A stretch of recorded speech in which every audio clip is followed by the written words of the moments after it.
এত মজাদার ঝালমুড়ি যদি এখন খাওয়া যায় তাহলে কেমন হয়। আসসালামু আলাইকুম, welcome back to my another blog. এখন রাত্রের বেলা কিন্তু কারেন্টটা চলে গেছে, আর এই জন্য আনাস আমার জন্য ঝালমুড়ি নিয়ে এসেছে ওর মামার সাথে গিয়ে বাজার থেকে।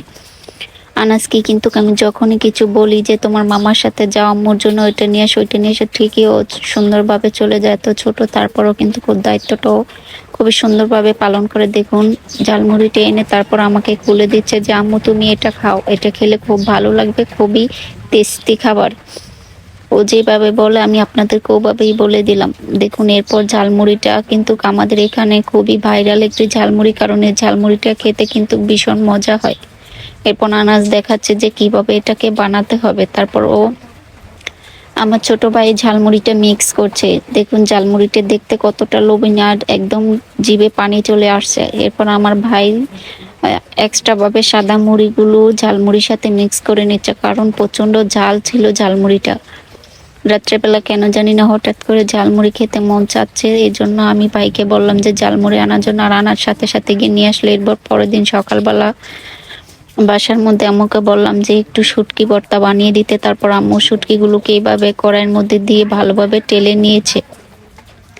তারপর দেখুন আম্মু কিন্তু মাটির চুলাতেই শুটকিগুলো টেলেছে। এরপর আম্মু ভর্তাগুলো বানানোর প্রস্তুতি নিচ্ছে। দেখুন খুব সুন্দরভাবে ভর্তাগুলো বানাচ্ছে। এই ভর্তা দিয়ে কিন্তু এক প্লেট ভাত আপনি অনায়াসে খেতে পারবেন।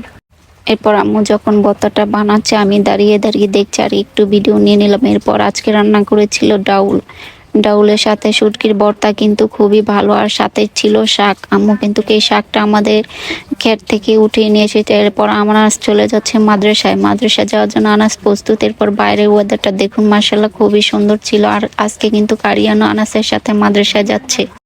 আনাস দেখুন খুবই খুশি, আজকে আরিয়ানকে সাথে নিবে। আরিয়ানও কিন্তু খুবই খুশি হয়েছে, দেখুন কিভাবে হাসছে ক্যামেরার দিকে তাকিয়ে, কারণ ও মাদ্রাসায় যাবে ও দাদু আর ভাইয়ার সাথে।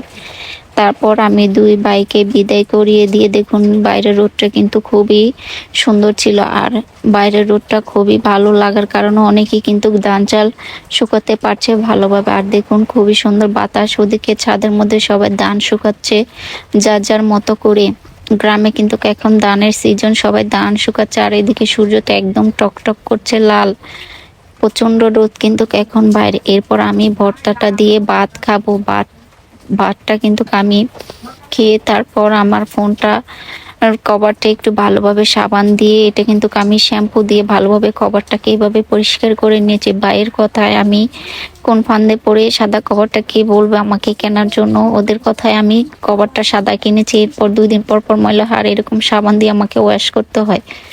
আমি যখন কভারটা ভালোভাবে ওয়াশ করে এরপরে একটু মুছে দিয়ে তারপর আমি এটাকে রোদ্রে শুকিয়ে নিব। দেখুন এটা ভালোভাবে ক্লিন করার পর আমি এভাবে রোদ্রে দিয়ে শুকিয়ে নিচ্ছি, কারণ ভিতরে যে তুলাটা ওটা ভিজা থাকে।